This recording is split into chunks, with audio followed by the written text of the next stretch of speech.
This is it's our family house. Unfortunately, we don't live here every day. This is a wall made out of stone baskets. It's got a steel frame and it's almost 40 feet tall.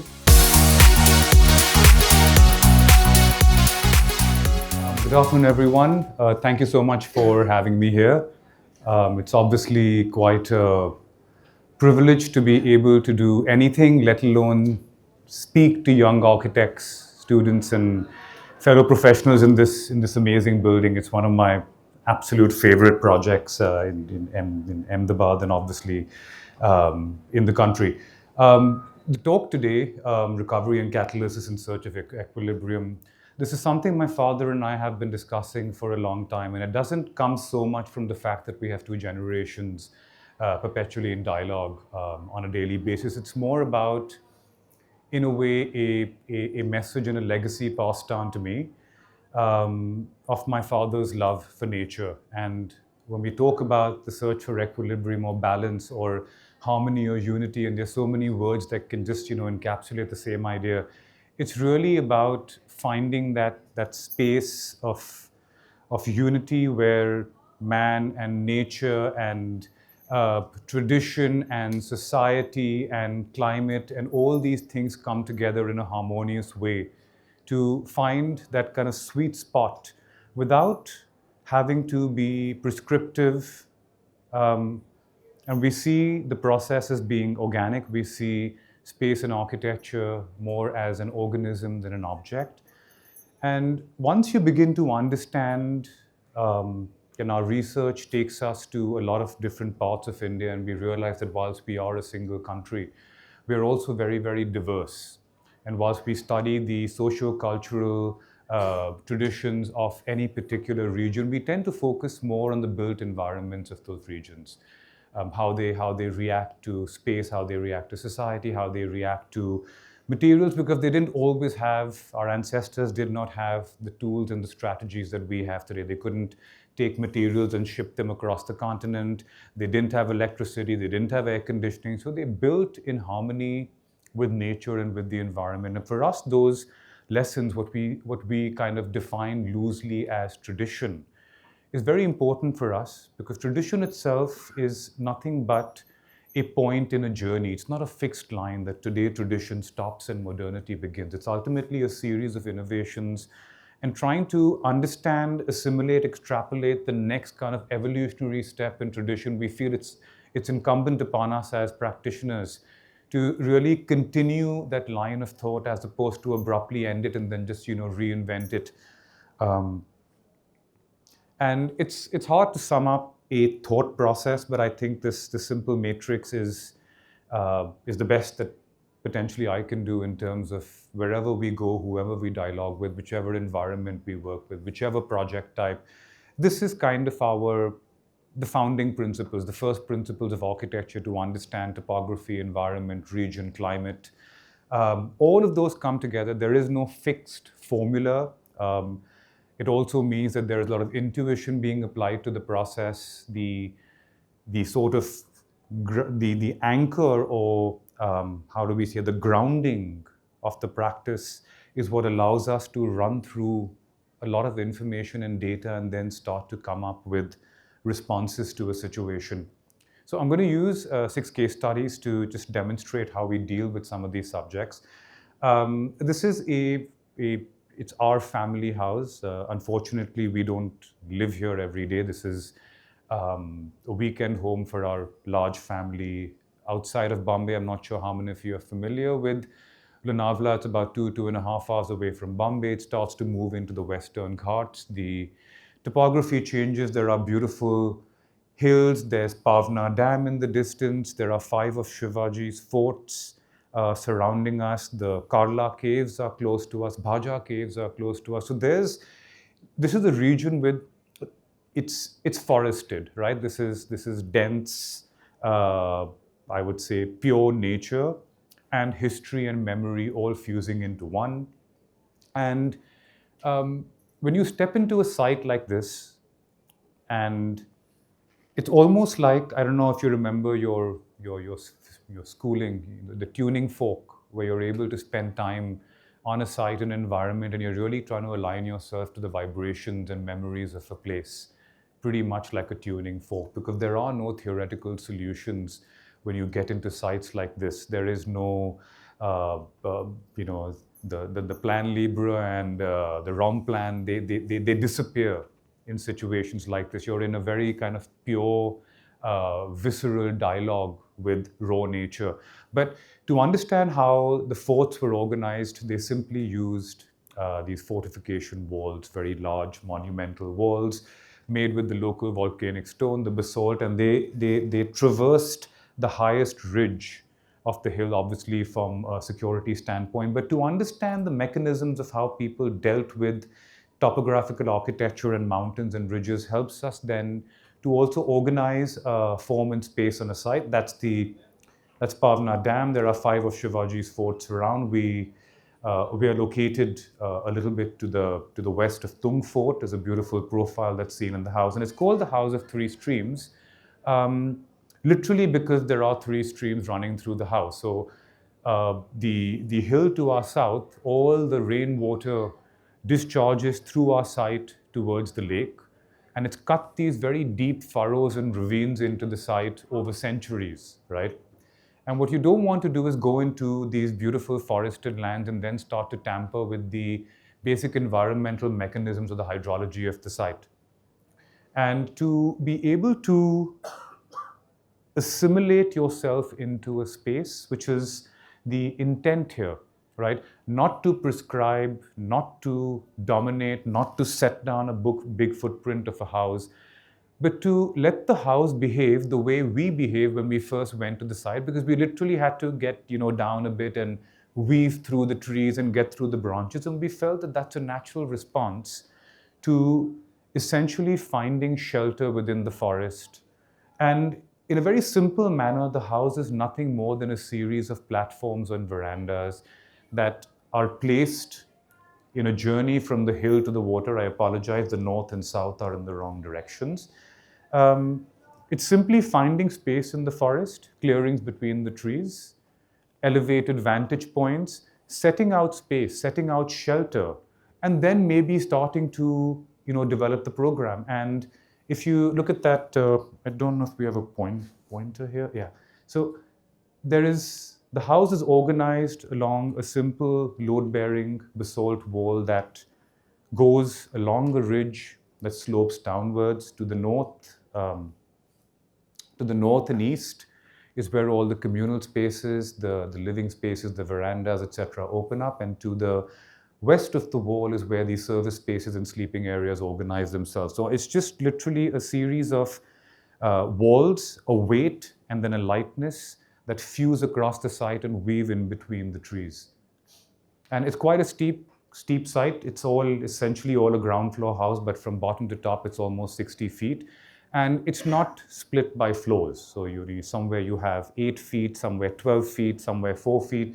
It's essentially mapping the topography and letting the house adapt to it. That's a cross section. There are 2 of so just going back for a moment, this particular section is cut through the primary ravine, which is also the main circulation spine of the house. So when you move through the house, at least for about 4 to 5 months in the year, for the monsoon months and a few months after, you actually have all this water running beside you. It's a cross section. You can see the primary ravine and then a very large one to the west where the sleeping spaces start to overlook. Now, we would normally look at the vernacular traditions of a simple timber and Mangalore tile roof and start to evaluate perhaps mutations or variations to that. But this would work beautifully when you can conjoin these roofs over a plan when it's all sitting kind of at one level. But the moment the house begins to adapt to the contours, right, and you need to somehow get these larger parasol extensions to be able to deal with the sun and the rain, the house and platforms adapt to the topography, the roof starts to adapt to the platforms, and in many ways this mutated roof essentially becomes a abstracted topography in and of itself. So you can see in a way how closely the formation of the house and the roof follows the kind of movement of the land. With organizational logics also comes a strong focus on a constructional logic. And for us, we start every single project asking one simple question, at least at the scale of these small to medium projects.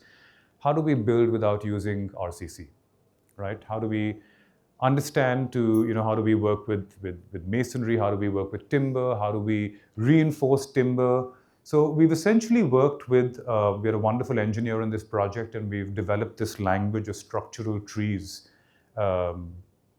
It's a composite section, a flitch section using very thin steel plates and then structural timber sandwiched and bolted into it. So you're able to get the kind of freedom to be able to move space around without the bulk that you would have if you worked only in timber.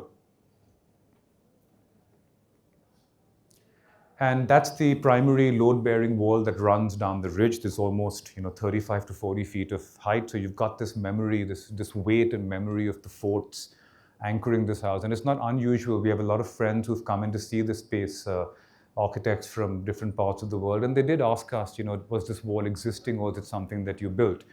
And I think the ability to have that sense of place and these found elements on site, to anchor it to the history of this place is very fundamental to what we do. And then you start to really counterposition these light floating parasols with steel and timber and with insulated zinc roofs that kind of sit and anchor around these walls. It essentially lets the house breathe completely. The hill flows through the house. It's nothing but a kind of pause point in the journey from hill to water. And it is fairly complex engineering to be able to use the roof and adapt to the land. But it's also got a soft material quality that doesn't, so you kind of balance the technicality and the plasticity of space and material.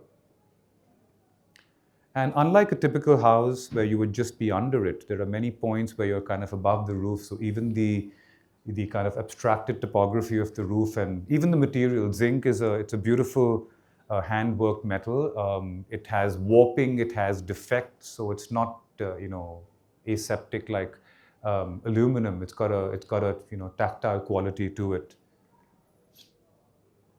And again, there are a few inversions here. All the fixed walls of the house are actually glass, and all the ventilation elements are the solid elements that are double shutters of wood and glass and then meshes. So you'll notice you won't see any fans in the house, you won't see any air conditioners in the house. We've been living there since 2017.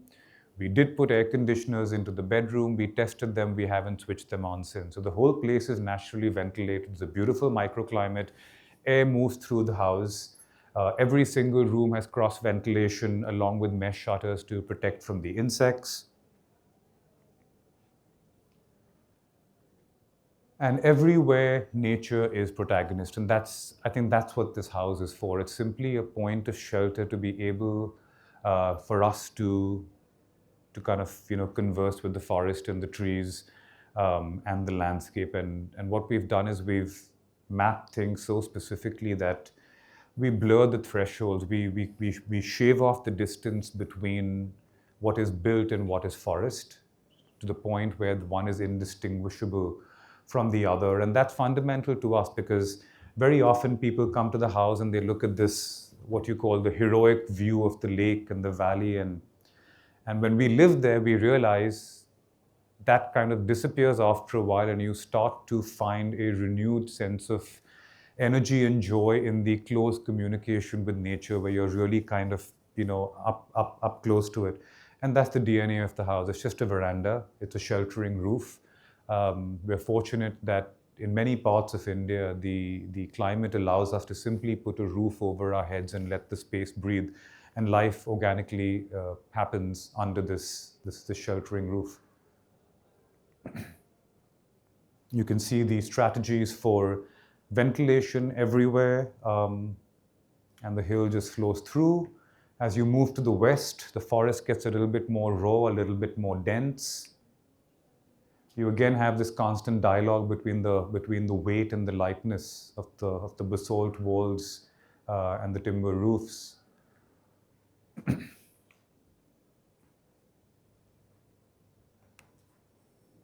And the main spine where the stream runs through the house, which is where we cut through the house and deal with different spaces. Look, we designed this house for 4 generations, and everyone has their own priorities in terms of how they want to use the house. And Peter Rich had come to the house, and he disappeared for 3 hours and came back. And he talked about the idea of the village, right? Of how everyone moves into spaces and then they come back together, and there is the private spaces and there is the communal spaces. And then Nandan went to the house and he talked about the idea of the pavilion and the cave. But I suppose each person reads the house or reads the space in its own way. This is the ravine where water just gushes through in the monsoon. The secondary veranda connected to the pool is nothing but a bridge over the ravine. These images are a little bit misleading. These spaces are quite tall and vertical, and it allows the spine of the house to breathe. And that's the secondary veranda. My wife, my son, and our friends, we tend to spend more time here while the elders are up in the more formal veranda and living space. And we've designed this structure to have an absolutely clear panorama towards the hill, so it's supported from one side. So I think in a way, the kind of the analysis, the research, the engineering to be able to support the spatial thinking is also significant in our works. And as you start to move to the west with the sleeping areas, the analogies of the rock outcrops and the privacy of the timber and the floating roofs, and the house begins to hide a bit more. And everything is quite simple in the interior. It's simple. It's Kota, it's cement board. We let light do the heavy lifting. It's quite nice when the sun starts to set in the west and the light percolates through the forest, and then it comes through these timber louvers, and then it comes inside, and it's just constantly evolving sense of space. And we put 2 bedrooms below the pool. We elevated the pool because we had a problem with the rats and the snakes in the summer this is basically, it's quite raw. There's nothing built around here, so there is a lot of wildlife. We've had langurs sitting on the edge of the pool, staring at us. So in the summer when the water sources dry up, the rats and the frogs, they will come to the pool. Snakes will follow. So we elevated the pool, put 2 sleeping areas below it, which means we could also make the house a bit more agile as it moves between the trees. Also creates better thermal insulation and gives you a beautiful reflective perch point over the valley.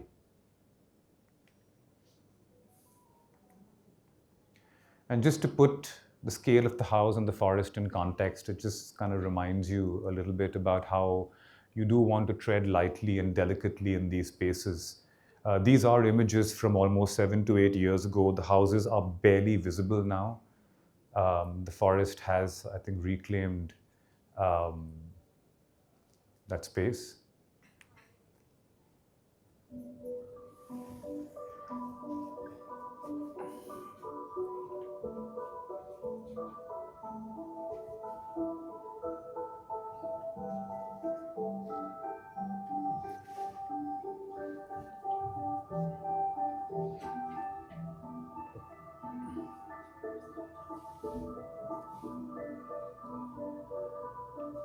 There are 2 homes on this site. One is our family's, one is a friend's.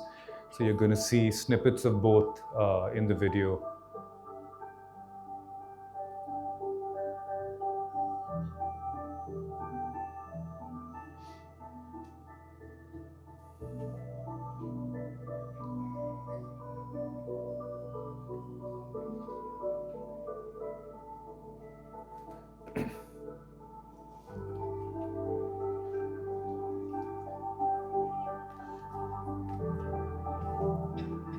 Gonna get a bottle of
Not too far away from this, I think in the main city of Lonavala, we completed a hotel a couple of years back.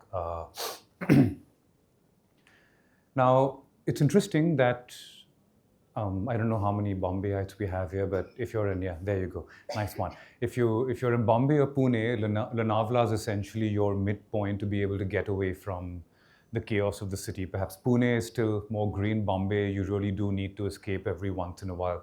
So you get away from Bombay and you go to Lonavala because it's green and it's a bit cooler and it's a bit more open, and then everyone goes there, and then the usual kind of hill station phenomena where you essentially cannibalize the very things that you have gone there for, right? So it's essentially become a populated city. The clean air, the forest, the green, the trees, the landscape, the openness, all of it is disappearing. The whole thing, in a way, seems paradoxical, right? And they use this word resort quite liberally, but when we think of it, we think of space and openness and nature. And how do you kind of take those densities and make them work? And of course, obviously, again, being a similar region, you see the kind of powerful historical forms, again, in the same material, but the bastions, the walls in the same basalt. How do you kind of take this entire matrix and make it work, right? That's the kind of densification diagrams of how that place has started to get, congested and overpopulated. Now, it's a 2.5 acre site, which is really not that much for a 150,000 odd square feet of built area for a 120 room hotel that is focused with very large event spaces and banquet areas, because nowadays it's all about weddings. Um, and there's also a 1/4 acre no-build zone between the two plots, which is essentially a throughfare to a housing colony, which they don't use anymore, but you can't build. So you're restricted to two zones. You're given a certain height, and I think again we just learn from those large load-bearing elements that if we could um, analyze the space. So you have the west here and the east there, and the plot slopes down from west to east. And we were able to take a lot of the major public functions, at least the event spaces, and submerge them down towards the east. And then everything in the ground essentially was translated through these sculptural monolithic walls of basalt that was essentially pulled up from the excavation for the service basement.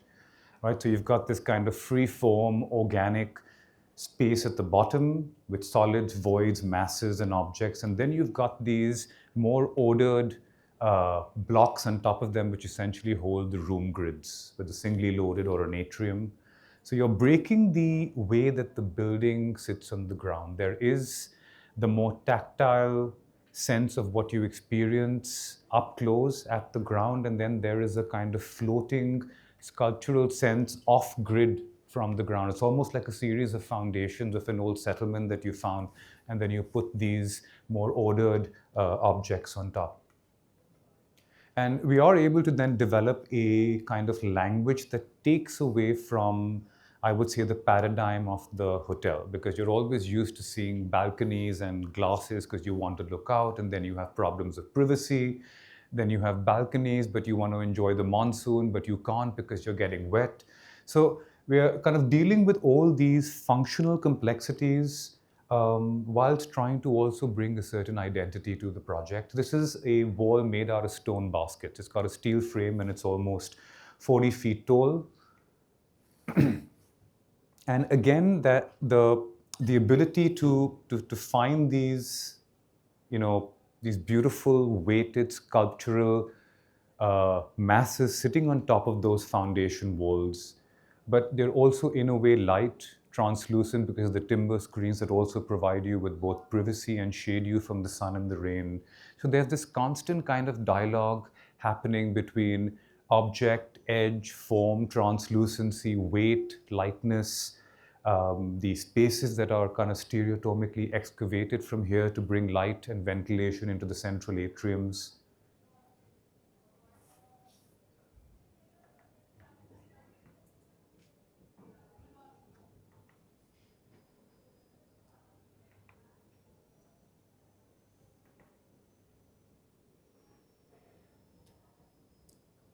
That's the atrium in Block B, where you can actually get a beautiful view of the hills in the distance. But you can see the sense of overlapping geometries that you may have noticed even when I showed you the image of the overlapping walls. But there are very subtle influences from the region trying to navigate what is a fairly complex program. And that's Block A, which is the other set of rooms. And the steps that take you down from some of the gardens down into your event spaces. So you have the sunken courtyard, you're able to separate public and private activities, you're able to host multiple gatherings. And in a way, it questions the paradigm of what hotels are, because we never used to work on these earlier simply because the hotels had essentially turned into thematic stage sets.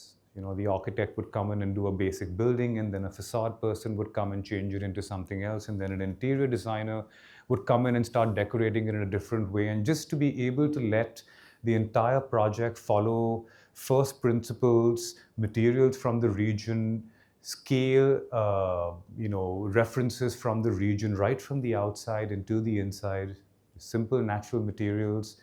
I do kind of owe the clients a lot for being able to follow through with this idea. And it's been very successful for them because now their entire branding strategy, right from the GM to the person serving you, everyone is talking about the design of the hotel as linked to the forts and the memory of the place. It's not often that someone lets you get away without, doing hundreds and thousands of square feet, of raw concrete without false ceilings, simple stones, just dealing with the quality of light, dealing with the fundamentals of space and material without over embellishing them.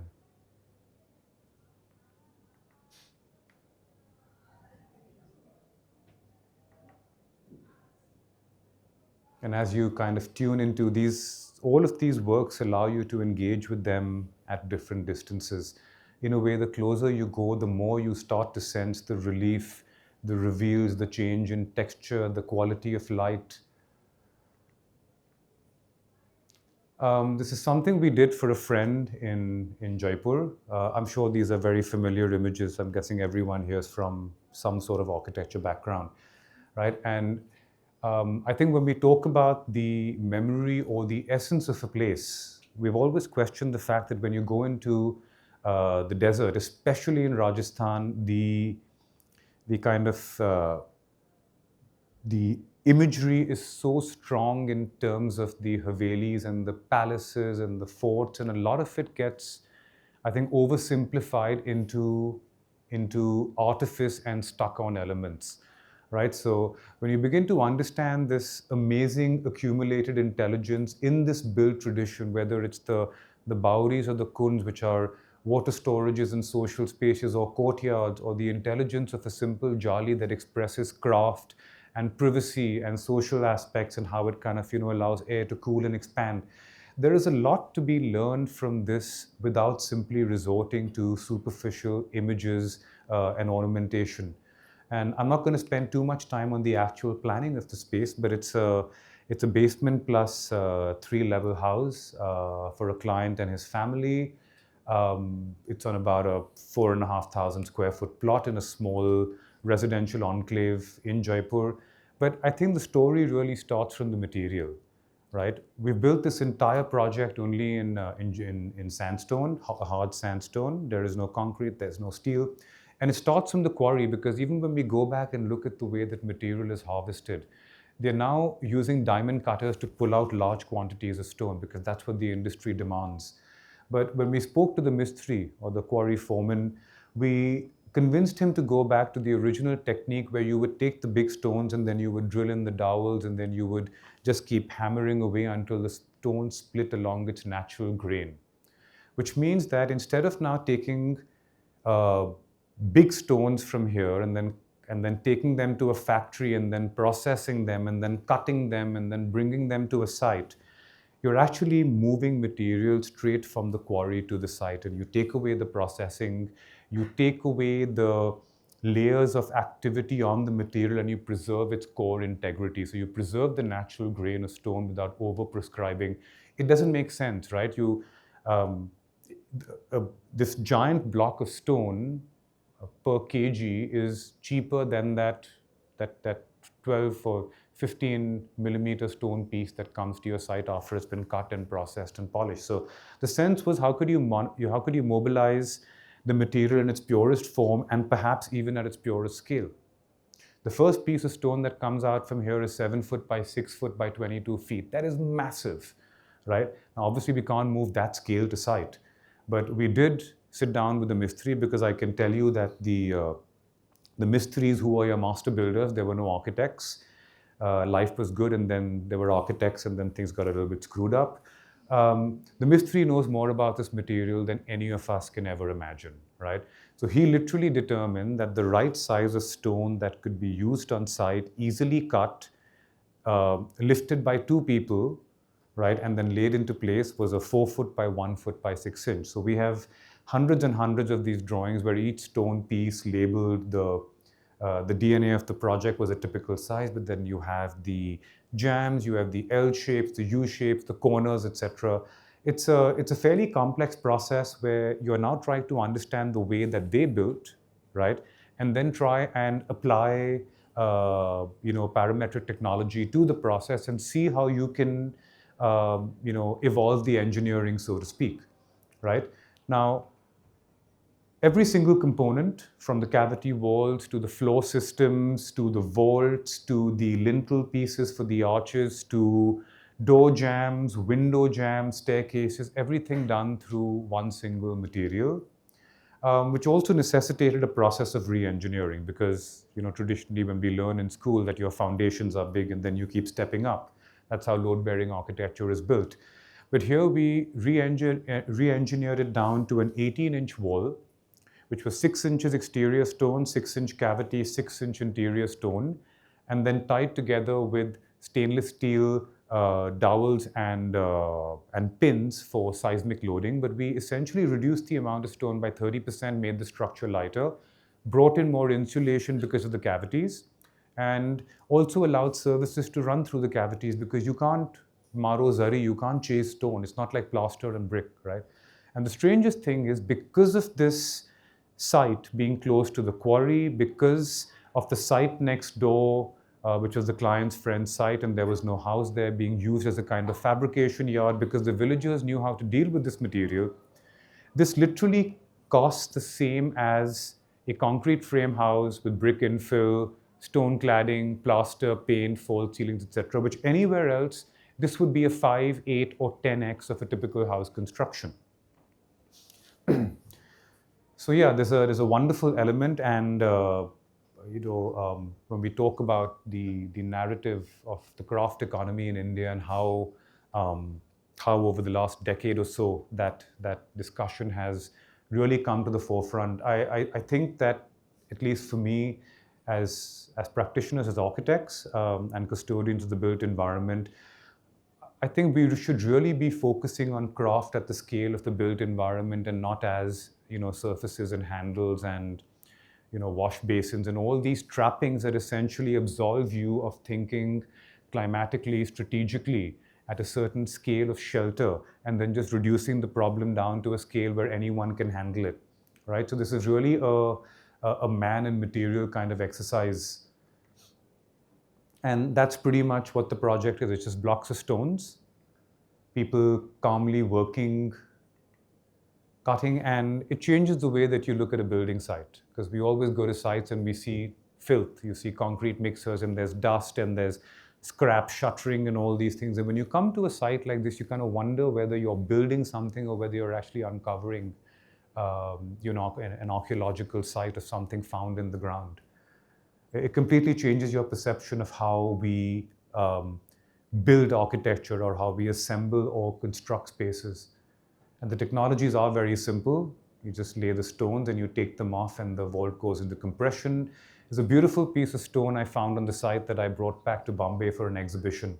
And I talked to the Mistri, and I was kind of wondering, what exactly happened here, right? This, by the way, is a blow-up of the springing point of what is essentially a 16-foot long solid stone lintel. We have reveals for the exterior screens. You have reveals here for the glazing systems and blinds. But this texture was formed because the stone originally was used as a base to cut other stones. So by the time the blade went through and intersected with the natural texture of stone, you essentially developed this pattern that I'm not sure, perhaps it could be generated through AI, I don't know, but the point is that if you just let go of that obsessive control that we architects have and you start to relinquish the role.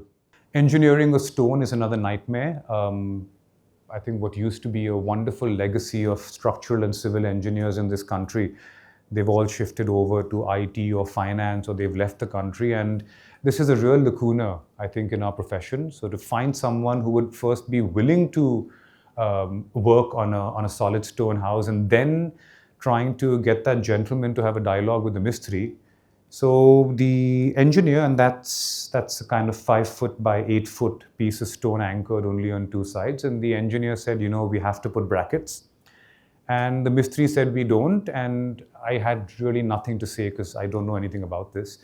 And I think the mistri won this one because that's how he proved his point, right? I have a video of them jumping up and down on this slab of stone. So again, I think the point is, it is wonderful moments on site, but it also kind of tells us that we are, as a country and as a profession, kind of in this liminal space between being an industrialized economy and a handmade or a craft economy. And we need to be very careful that we don't completely abandon one in favor of the other. And these moments are going to continually happen as worlds collide.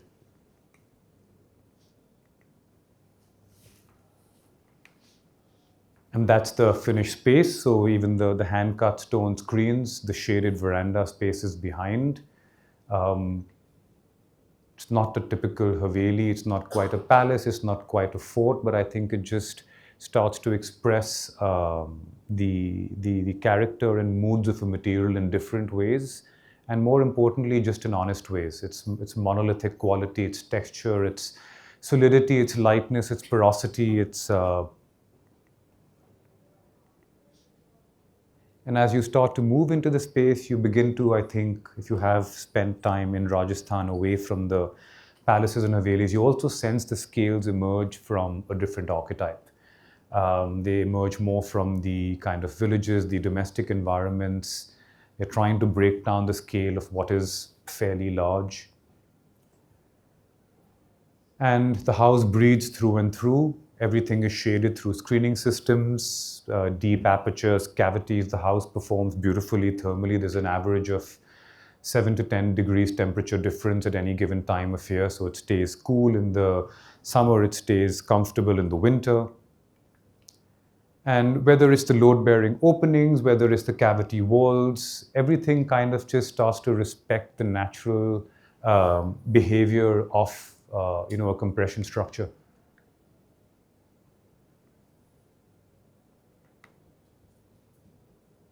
The stones in the interior are semi-polished. The terrazzo floors have been, cast using the stone dust. So everything is kind of used in the space. It's monolithic. It's got this beautiful kind of vertical Pyreneesian quality. It lets in shafts of light. So you get adequate light, but you don't get too much glare and heat. And as you go into the subterranean levels, even the retaining walls are built out of stone, but those are the ones that were excavated from the site. So these are fairly common walls that you would see when you move around Rajasthan, of the stone exactly just excavated from the ground. These have come from the quarry nearby. And yeah, the scale is very much more intimate, more restrained, not so much monumental. And we always put this in there. At least when I travel abroad, I have to prove to them that it's hand done and not water jet cut, because apparently that's a thing these days. But it's remarkable to think that it's more economical to hand cut stone than it is to water jet cut it, right? I don't know how long that's going to be the case. And of course, once you have jalis, you have light. You don't need to do much with it. And the oculus in the basement opening into the courtyard, a zoomed in version. So I think once you've laid out those drawings of stones, you essentially let the mistri and the kadiyas decide what they want to put where. And then you just organically get these beautiful textural plays between very rough, semi-rough, smooth cut, etc. You can't, you can't be prescriptive with these. And certainly, this can only happen when you let go a little bit and let a process develop and let multiple voices flow through into a project. This is something we did a couple of years back in Delhi. This was around the time when the most popular point of discussion in Delhi was the AQI, early days of that paranoia. It's not one of those large sites, either in Chhattarpur or GK or Amrita Shergir Marg. It's in one of the housing colonies, South Extension 2, very close to Bikaji Kama Place. And we're dealing with a bit of a problem here because you see this was a typical colony with about a 14 to 15 foot access road. You would have plots either side. Most of the time you would also have a service road. In this particular case, there was no service road. And it didn't really matter what the houses looked like because the original sections would have a certain setback. Everyone would have their garden for the winter. It would be a G+1, there'd be a partial barsati. So in the summers, you would be up there. In the winter, you would get the sun. Essentially, the architecture was, in a way, hidden behind a layer of landscape. It was slightly lower. It didn't impose on the street. And now what's happened is the building codes, obviously with developers coming in, have prescribed these building types. So you have stilts, you have 4 levels. The setbacks have reduced, the air is gone, the light is gone, the trees are gone, and you just have kind of buildings imposing on the street. Now, that's essentially what would have happened as a prescribed the building codes. That's what it prescribes. And we just wanted to figure out if we could take some of the qualities of the old G+1 Barsati houses and bring them into a slightly denser format.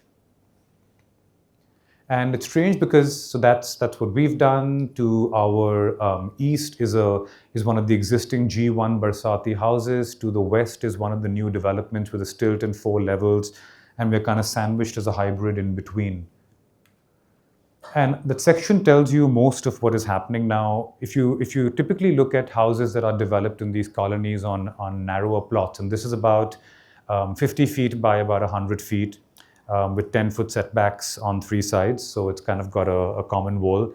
Typically, spaces would be developed in the front of the plot and the back of the plot, keeping the service core in the center and then cutting a courtyard. So essentially the house develops in a C shape, which makes perfect sense. Otherwise, you're not going to be able to get a good quality of light down to the ground or, for that matter, into the basement. Delhi also has a strange set of terminologies. They call their ground the stilt and they call this the ground, which I can't understand. I thought ground is ground and first is first, but Delhi has its own internal logic.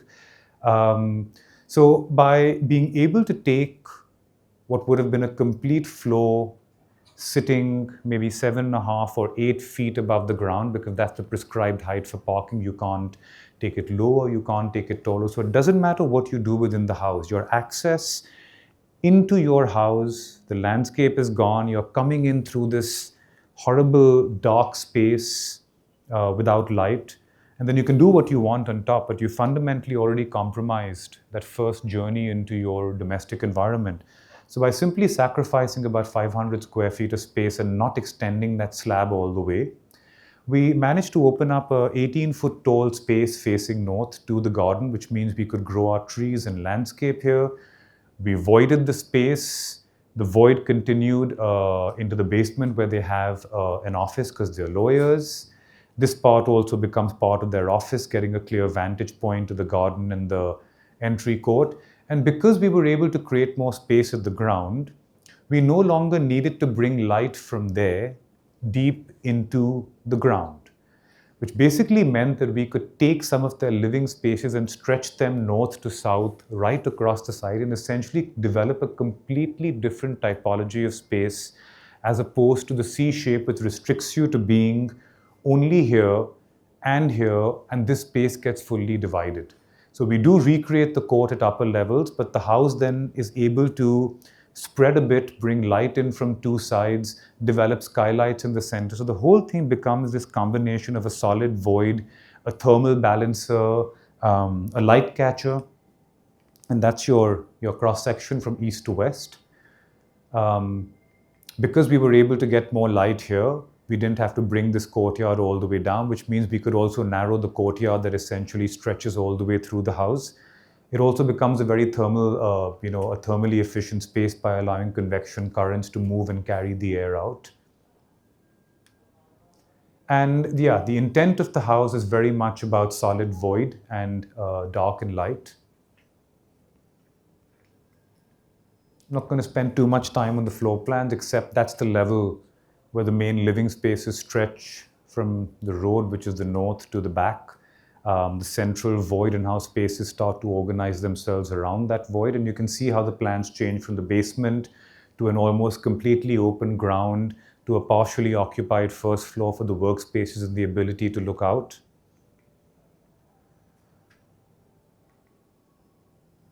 And that's how the north kind of opens up to the street. The client, Manali, she's a very kind of social person. I can always see her at the balcony talking to her neighbors across the street. So it's got a very mohalla kind of feel to it.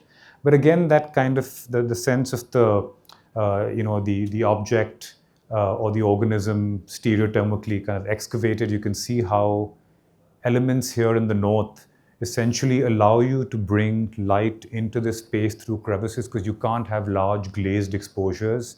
What works in the summer doesn't work in the winter and vice versa. Delhi houses tend to get quite dark in the winter. So this is very nice in terms of understanding the angles of the sun and the zenithal light in summer and winter and bringing light through separations and crevices between internal and external faces.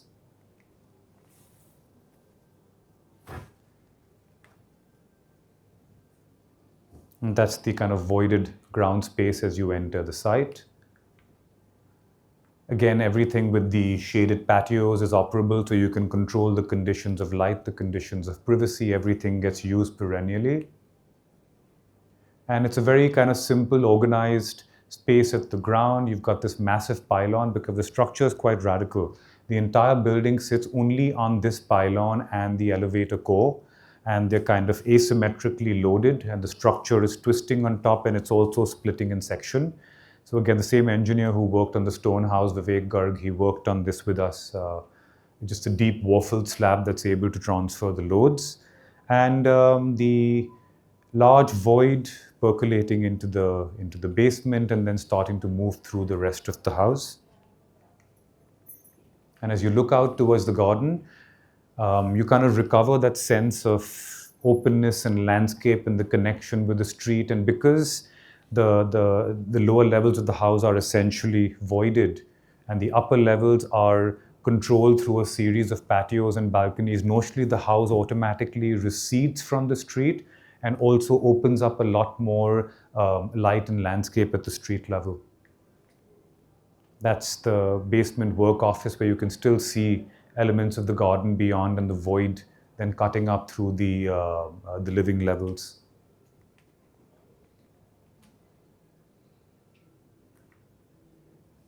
And as you go to the south, the openings reduce, they get deep recessed, there are small slits and fissures to be able to get a wonderful controlled sense of light into the internal courtyards.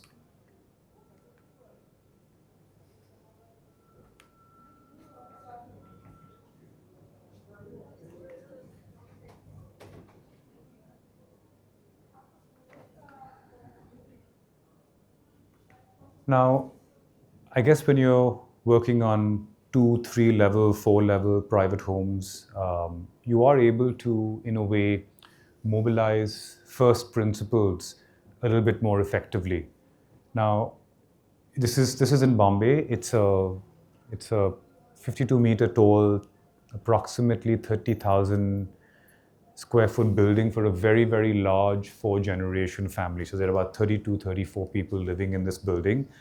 And they do have a certain family structure where they do want individual spaces and then certain shared spaces. But to be able to take these ideas of being able to work effectively to shelter against the climate, Bombay's temperatures and climate are very different to North India. The building is located in Khar. I'm not sure if you're familiar with Bombay, but it's got on the west beautiful views towards the sea overlooking Khar Danda with this roof art project. It's a long and narrow site. And If you drive what is now the coastal road or along any of Bombay's western highways, you realize most of the residential buildings are getting their sea views from the west, right? And it's beautiful, but you also have, 2 p.m. to 6 p.m. sun that drops, it cuts right through the house. Your harshest wind and rain comes from the south and southwest. So what tends to happen is most people will build this floor-to-ceiling glazing towards the west. But half the time, it's either their blinds are down because the sun is too strong, and then they build these narrow balconies, but they can't use them for 5 to 6 months of the year because it's too windy. The rain is coming through. So you essentially are, I think, trying to look at a kind of responsive organism that can work within this vertical bias or within a semi-high rise. So to understand the nature of how the West, sun and rain and light behaves, the ability to cut central courtyards to give them bungalows as opposed to typical apartments, because I do think an apartment or a duplex or a bungalow, these are very, very different things, and we do have to interrogate the differences between these. To design floor plates on a very, very narrow site, the building footprint is finally 9 meters by 26 meters. About 5 meters is taken up by the staircase and elevator core. We are able to open up the building from west to east completely, shut down the south as much as is possible, open up the north selectively, but not completely, because you are surrounded by other buildings, and then you're going to be in a fishbowl, you're going to lose all agency and privacy. So I think the inspiration, obviously, of a building like Kanchenjunga, or working with low-rise architecture and finding how you can find how to translate it into a slightly taller building.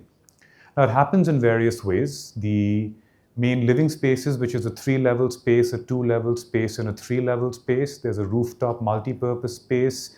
The ground has been voided to bring back landscape, because these buildings have essentially replaced ground 1, ground 2 bungalows in Khar and Bandra, which means, again, like with the Delhi project, all the streets, the landscapes, the setbacks, everything has been destroyed, and now you just have towers imposing on the street. It's a very kind of dystopian Gotham City kind of situation that's developing in Bombay. So at least, I mean, we can't solve all of it, but at least the ability to void the ground, to plant, to keep very, very discrete receiving spaces to be able to then access the rest of the building, to be able to stagger footprints for some of the community activities, to be able to use that landscape to fundamentally shrink the profile of the building up to 12 to 15 meters and then let it expand outwards, to never allow any of the west-facing faces to have any direct glazing, but always opening into shaded screen spaces or patios, to develop screening systems that are adaptable, so based on time of day, time of year, you can open, you can close, you can essentially be in these spaces any time of day or year. That essentially was the brief. And we've also, again, and this is quite difficult to do in this kind of building, even laterally created split sections where even one of the living spaces at the lower level would get this sense of skylight from the north. So the house keeps kind of shifting and splitting within these two walls.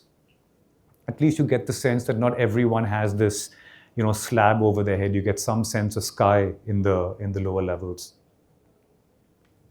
And this is a typical 3-level plan. You've got the core, you've got major living space. This is hardcore Vastu down to, I don't have to lecture you guys about it. I'm sure Vastu is a big deal here as well.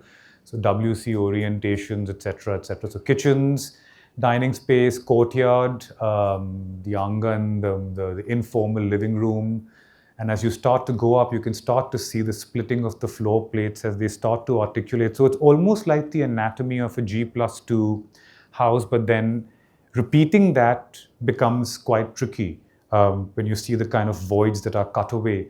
So if this sleeping space has its deck over there, then the next sleeping space will have its deck over here. So you kind of have these diagonal connections, right? But you also maintain the privacy of staggering. So you connect, but you can also have your privacy. Even the way the staircases move. Ground to first would be a more open public staircase that's part of communal living. But as you move into the sleeping areas which require more privacy, the staircase gets hidden, it becomes more sculptural. So in a way, you're trying to take the first principles of a ground house and apply it to a much taller building. The north, and perhaps I'll go to the next one. And in terms of the urban artifact and how this building gets read in the environment, Bombay's skyline now is this. It's just a version of parapets, slabs, railings, and glazing. That's all Bombay is, right? So to also sense that how this kind of evolving organism, often without any direct sense of domestic scale, and that kind of reads through here, because here it's very quick, I can tell it's a 6 or a 7 floor building. When you examine this building, you can, and I also think in a way that architecture that I find to be meaningful invites repeated and closer examination. It doesn't tell you everything at the first go. You need to look at it, you need to study it. There is a sense of mystery to it. And this building doesn't reveal its scale because it doesn't allow you to count the number of slabs or windows or floors. It conceals its true purpose. And the fact that you can open and close all of these, which means there is no fixed elevation, there is no fixed image. It's more like an organic settlement where things open and close based on habited, inhabited, sunny, rainy. And we aren't allowed to, because of, and Bombay's building codes are nightmarish, right? The FSI, the setbacks, they don't allow you to build thick walls, they don't allow you to shade your windows. So we have to come up with really interesting strategies where we can't build more than a 1 foot thick wall, because the client's going to say that, Mr. Architect, that 200 square feet that you're chewing up for those thick walls essentially is, is 2 crores or I don't know, whatever it is. Are you going to pay for it? And I said, well, no, but yeah. So to develop strategies where you can do very lightweight protections for windows, and when you observe this building, again, it allows you to sense reveals, relief, texture, articulation, often strategies that we associate with a different type of architecture or a different archetype of building that doesn't always find its way into tall buildings, especially in Bombay. And when you observe it from the north, this kind of cipher, this abstraction of windows tends to make a lot of sense when you move into the interior, right? They wanted this whole thing glazed. We managed to talk them out of it because they would have just constantly had their blinds down. Their energy costs would have gone through the roof. They wouldn't have been able to have any privacy. They wouldn't have had any shade or protection. But the closer you zoom in, you start to see more and more detail, material. If I go back, sometimes it's difficult to tell whether these windows are extruded from the building or they're cut into a deep wall. So again, alluding to construction strategies of a different type of architecture where you build that thickness and insulation and protection.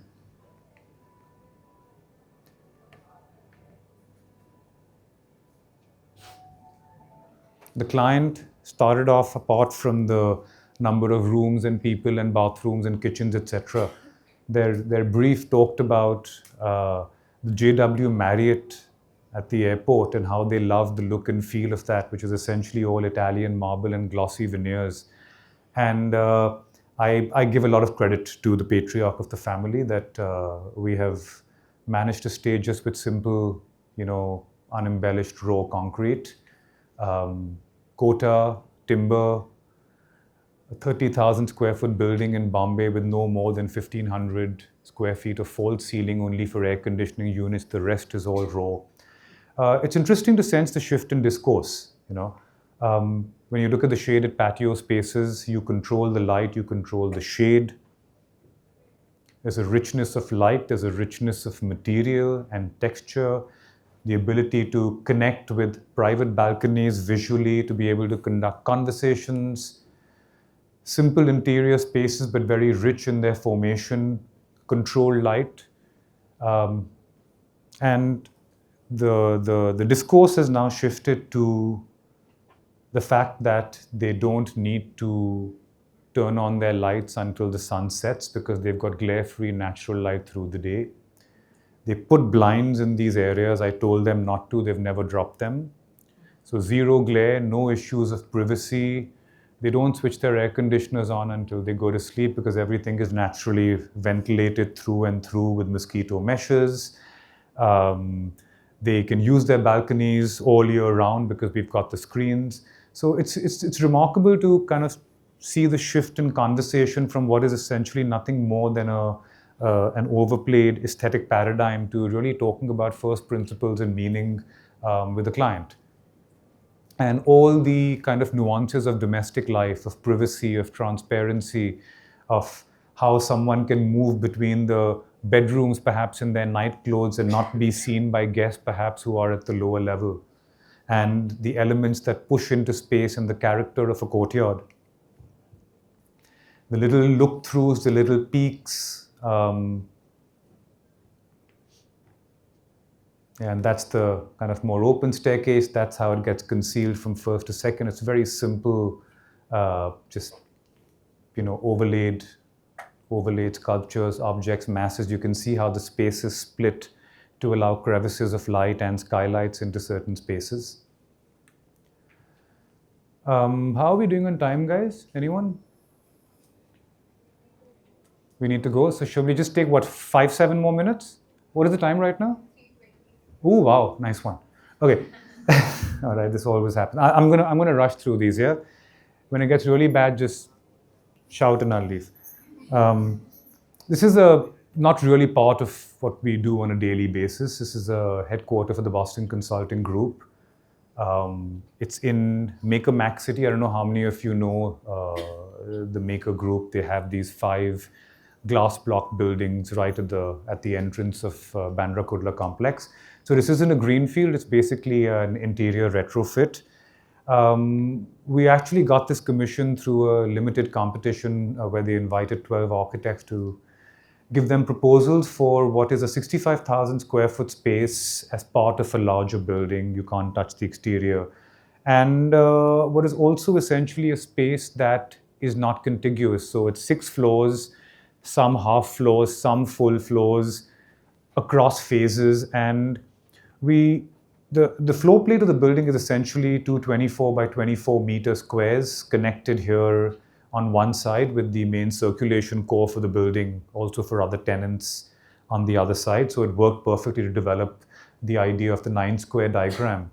And the other part was to look at this kind of spatial section. And the reason they selected our scheme is because we talked about the idea of an integrated campus. Now you can imagine that you have 65,000 square foot of space spread into 6 floor plates, no connections between them. Each time you move from floor to floor, you go out of the office, you go back into a public lobby, you go up into a lift and you come back. So what is the point of having all this space if you aren't able to, in a way, connect it and manage your workflows and your people within that so-called campus, right? Because we imagine these spaces more as ground spaces, ground plus one, in a campus, interspersed with courtyard. So how do we bring that nostalgic sense of a campus back into these confined glass boxes? I'll run through very quickly. The Bowries and the Kunds gave us the answer. We abstracted those sections as internal 3-dimensional streets. It got fused with the idea of a mandala, with the center of each square excavated and translated as movement spaces and void spaces. It took the energy of the street, so not having typical corridors and cabins, etc., and translated these three, the 3-dimensional street, the mandala, into essentially a series of plans that also broke down the typical workflow of an office, and we broke it down into villages. So a balance between open workspace, meeting rooms, case team rooms, phone booths, focus rooms, cabins, all moving organically around a shifting street connected by amphitheaters and central voids. And of course, when you're talking about 600 rupees a square foot rental space, their head office in Boston was not pleased about being able to cut into these slabs. So we had to do a number of diagrams explaining to them the cost benefit of how you cut, how much you backfill, how much space you can sacrifice, before they agreed to let us excise into this space for those internal three-dimensional street connections. And that's the way the final section developed. We sold this to them as the chimney, a kind of industrial artifact from Bombay's past. But for us, this was more about the idea of the well, the kuan, the idea of absorption and solitude. Every single tech, corporate, startup office now works with a typical visual paradigm. There'll be some wood, there'll be some baffles, there'll be some color, there'll be some breakout space. And it's all collaboration, collaboration, collaboration, which is great. But we also question what happens to the evolution of the individual, right? Where is the space for reflection? Where is the space for solitude? Where is the space for silence? And that happens very cleverly along the street somewhere. So basically all the public functions, from their main visitor interface to their cafe, work lounge and barista, to some of their dry pantries, to some of their meeting rooms, essentially happen along this three-dimensional communal street, and then their workspaces spread out onto each floor. And a very simple palette of materials. That's the chimney, that the well that slices from top to bottom. So cutting out these floor plates, refilling them, leaving the gaps, working with simple textured plaster and brick. I would have gone even more radical with the material palette, but I think at some point they got nervous about the whole tones of black, white and gray and the monolithic nature of this void and then expanding into other spaces. But there's a wonderful sense of reverberation and movement. It allows you to essentially enter at the ground floor. And I've seen people literally walking from ground to fifth, because they'll come in, they'll walk one level, they'll meet someone, then they go to the second floor, then they grab their coffee. So you've developed this really nice flow of space without making it feel like you're walking up a continuous stairwell. And there are different ways to get up. You can move diagonally across the campus, or you can start going diagonally and then connect vertically into these voids. So the sense of solitude, of the skylight, of bringing architectural space, of form, of texture, of the separation as their cafe work lounge connecting into some of their workspaces. They use the office very interestingly. Every single seat, irrespective of where it is considered a workspace. So if they design for 1,000 people, they actually only put in 550 people into this building. Everything is hot desked. They have lots of spaces for gathering, for town halls, for events. The developer is not happy with us because we also have to provide a solution of how to put these spaces back if they ever decide to leave this building. It wasn't easy pushing this concept through, but again, it takes a strong and a understanding client to be able to deal with some of these radical ideas. And as you move into the typical floors, again, you can see the palette of materials steps away from the typical office, working with natural materials, raw steel, timber. The floorings are all either quartz or kota.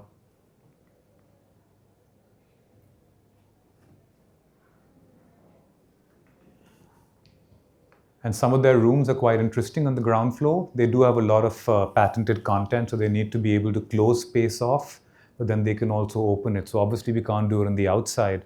But again, the ability to control privacy, light, writing surfaces, information. Okay, so last one, I'm going to quickly run through it. Yeah? 3.5 minutes. No? I can end here if you want, no problem. No? Okay. I'm not sure how many of you are familiar with this. This is a project that's very, very close to our heart. If you've been to Bombay and you've been to Ballad Estate, which is where the Reserve Bank is, where the docks are, it's one of the most beautiful working precincts in the country, right? It's a human level working precinct. It's where the old shipping offices used to be. Colonial hybrid stone buildings, about 15 meters tall. So this is the image of Ballad Estate that most people know.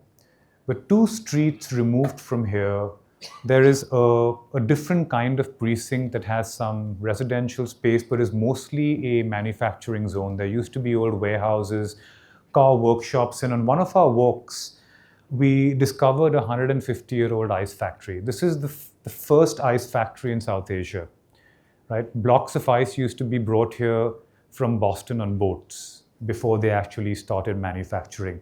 And until 2018, when we took over part of the space, it was still functioning as an ice factory, both to make blocks of ice and ice cubes. And the block ice manufacturing process is truly a beautiful thing to behold. They have these 5-foot cavities in the floor, completely covered with wooden pallets. They have gantries that move these steel blocks filled with purified water. They lower them into the ground. There are massive cooling coils in the periphery of these gigantic dinosaur spines, and all of it housed within these north-lit timber truss structures.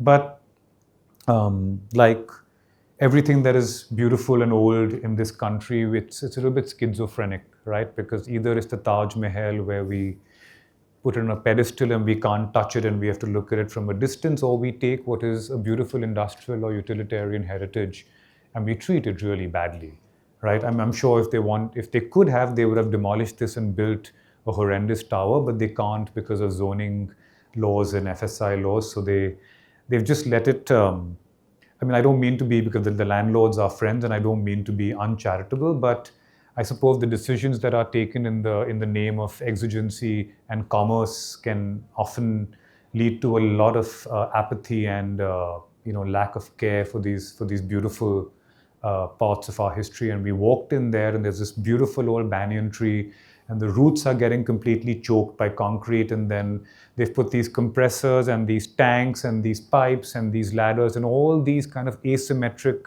arbitrary extensions to space that is literally pulling the space down.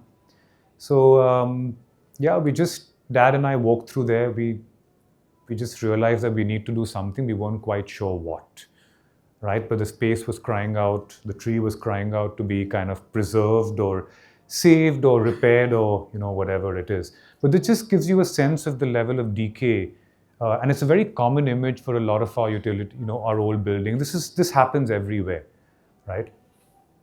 And that's the old ice factory. You can see the wooden pallets on the ground. You can see the gantry. You can see the trusses.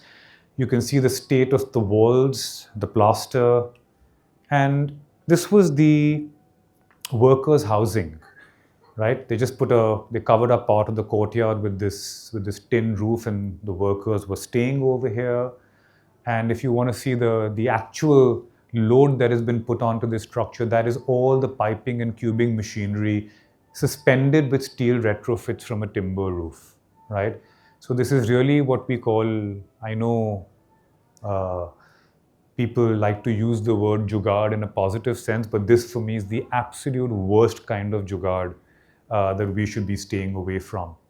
And that's the ice storage. They've basically lined up all the walls, and that's where they store the ice. I can't even begin to tell you what happens to a structure after 150 years with Bombay's climate, humidity, pollution, asymmetric structural loading, thermal imbalance from ice manufacture and storage. So this is the space as we found it. The substation, which is where they used to store their transformers and DG sets. That's the main manufacturing space, the ice factory. This was the cold storage. This is where they had the ice cubing.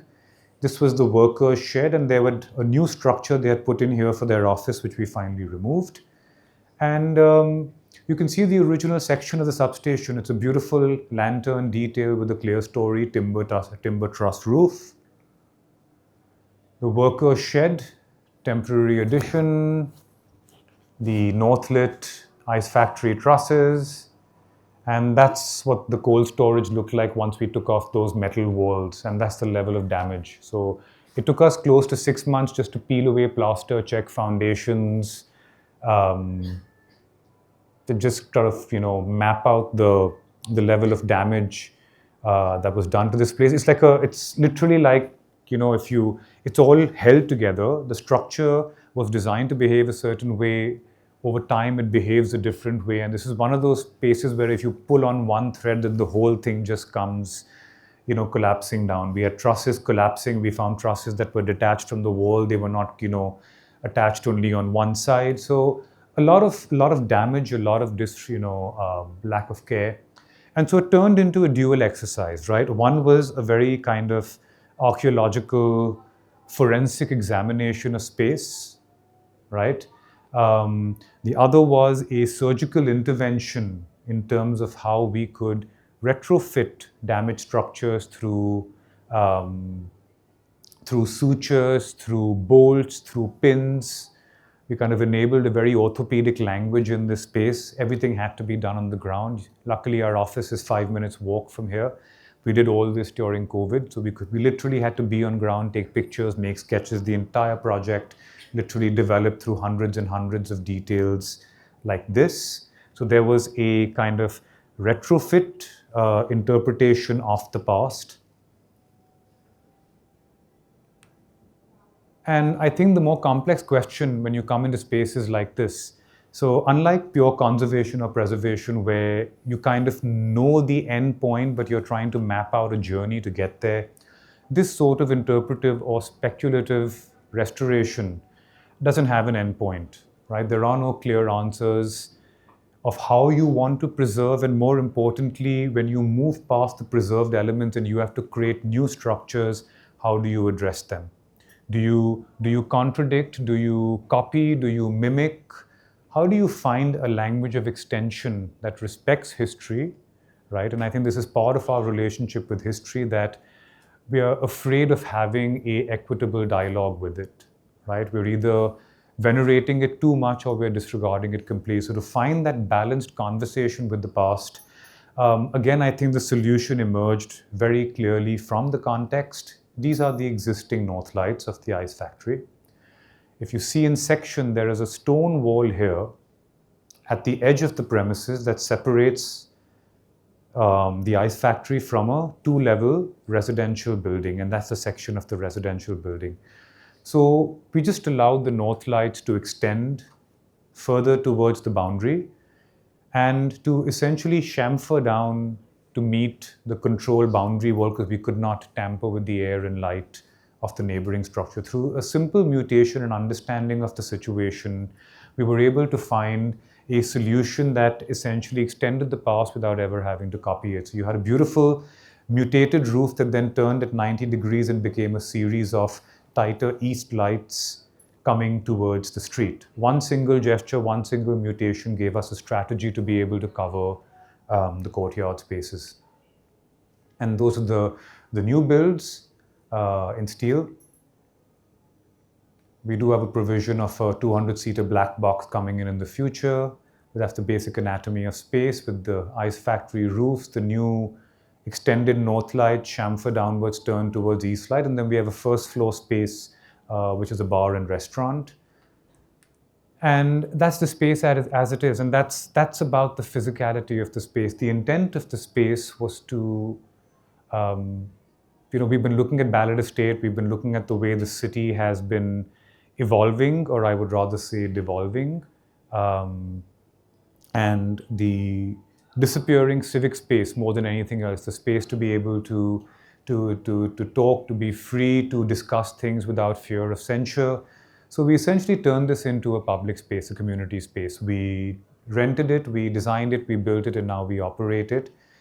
It is a public space, and it's meant to function as a space for performance, for design, for creative people, for artists, musicians, filmmakers. There are wonderful things that are happening in the space. And we have kind of picked up on the cues of the planning of Ballard Estate, where you have these narrow spaces between buildings that then lead to a beautiful courtyard. We took some of the old cooling coils, put them into the floor as almost found archaeological elements. There is a very honest dialogue with how we separate structure, insert slivers of glass. With these old structures, you have to be very careful how you embed, intertwine, or separate, right? So to be able to also respect those junctions and those pivots and hinges where the new goes and meets the old is both a structural, technical, and I think also a philosophical decision to be made on site. And the substation trusses, we've opened up some of the walls to the street.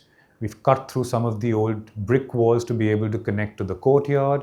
we have used the existing lantern detail of the substation to be able to extend a steel truss that lets then members cantilever off the side in the courtyard. So some of these structural elements extend out into the courtyard. We've cleaned up the banyan tree. It's breathing, it's beautiful, there's a lovely quality of light and space. All these act as community spaces around the banyan tree. It's not one large hole. It is a series of spaces that needs to be understood and interpreted. So it's not a banquet space where you can go there and decorate all of it. It is the kind of space that requires you to engage with it, to be spatially aware, to be programmatically aware. Part of the staircase is on casters. It has to move out because our neighbors need to step out into the courtyard in case of a fire.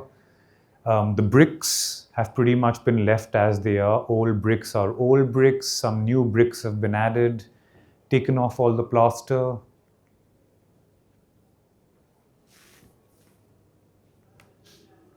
That's the Banyan Tree Cafe. This is the cathedral. So for all the spaces that we had, we literally retained the nomenclature of the old substation, of the ice factory, the Banyan Tree Cafe, obviously after the Banyan Tree. This is the space, it's called a cathedral. It's called the cathedral because the space was supposed to host Peter Rich's Temple of Light from the Biennale as the first exhibition. It's actually coming there now in 2 months. But you can see how the north light from the ice factory extends, dips down towards the wall and then starts to turn into those east lights, and how the large north-faced glazing, in fact, a lot of the geometry and story of making is embedded in this one wall. You can see the imprint of the lantern coming through from the substation. You can see the mutation of the geometry of the north light. So there are little clues embedded if you are able to observe the space deeply. Its making is revealed in the space itself.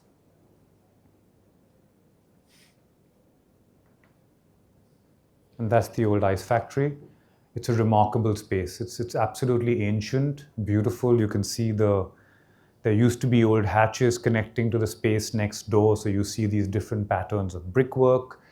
We haven't tried to prescribe anything. Wherever there was damage, we put in new bricks. Where some bricks were in bad condition, we left them. There's a beautiful dialogue between old and new, an easy organic dialogue. We've refitted the gantries to be used for moving exhibitions and performances.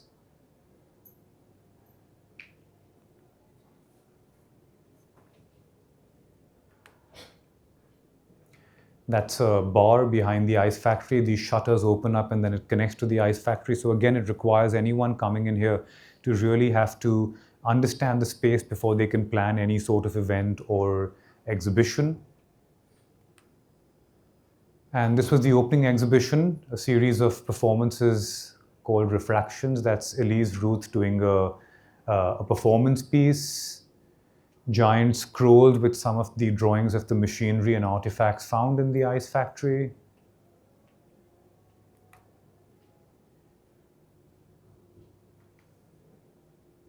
It's a lovely space for people, for dance, for music, for discourse. I think Sept had a recent exhibition there.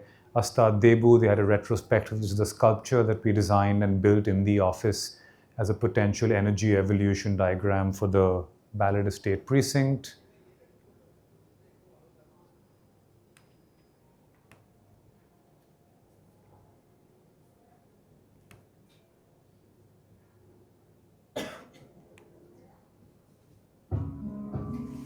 It is a resonance, but it's an idea of bringing us closer together, because architecture is not about building, as I've often said, it's about life. And we need to embrace life. Like a rustic place, and that is what nature is. Where it's such an incredible space, where it seems like anything can happen and anything can happen. Like it's a really beautiful space, and completely love the tree, the middle of the space. It was a little new for me, and it was just beautiful, which was really nice. So it certainly has a much wider perspective. than simply being confined to this spot at Ballard Estate. And so that's a little act of resistance towards the disappearance of free and civic space in our city. Thank you. Thank you.